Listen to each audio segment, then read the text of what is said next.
મુસલમાનો કેવા દાદિયા રમે બધા મુસલમાનો દાદિયા રમે છે તેમાં દીકરીના ખોરીએ મેરડી રમે છે ખમા હું મેરડી છૂટા વાળ રહી ગયા છે છૂટા કેસ રહી ગયા છે અને જેટલા બધા મોમેડીનો દાદિયા રમતા હતા વચમાં આવીને મેરડી મહિના રમવા હો એવો બધા મોમેડીનો દાદિયા રમતા હતા ને શબ્દ થઈ ગયા ઓહો આપણા મુસલમાનો બધા દાદિયા રમે છે ને હિન્દુની દેવ આવી છે અને મારા મયુરસિંહ બાપુ રાજબા બાપુ મુસલમાનનો 80 વર્ષનો વડીલ હતો સૈયદ જેનું નામ હતું સૈયદે આગળ આવીને પૂછ્યું કોણ છો ત્યાં તો દીકરીના ખોરીએ મારી મેરડી બોલી ખમા હું મેરડી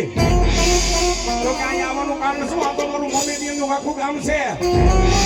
અને આજે અમારા પીરના દાદિયા રમાય છે અને તેની હિન્દુની માતાની મેરડી આવીને તેની સૈયદ એટલું કીધું તો મેરડી છો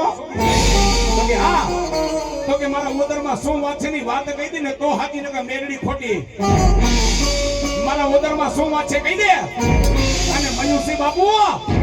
તેની દીકરીના ખોરીમાં રૂવાડે મહિના રમવા તેની મેરડી એટલું કીધું સૈયદ તારી સંતાન નથી તે દીકરા હાટું થઈને તણ બીબી કરી પણ સાંભળી લે હવે તો મુસલમાનની દીકરીના ખોરીએ તો મેરડી રમાવી તો સાંભળી લે તારીખ વાર અને એક સમય એક વાવે એક તારીને એક સમય જો તારી તણે તણ બીબીના દીકરા નથી થાતાનું હું મુસલમાનની દીકરીના ખોરીએ મેરડી આવી હોય અને જો તારી તણે તણ બીબીના દીકરા નો દઉં ને તો સજવડિયાની મેરડી નોતી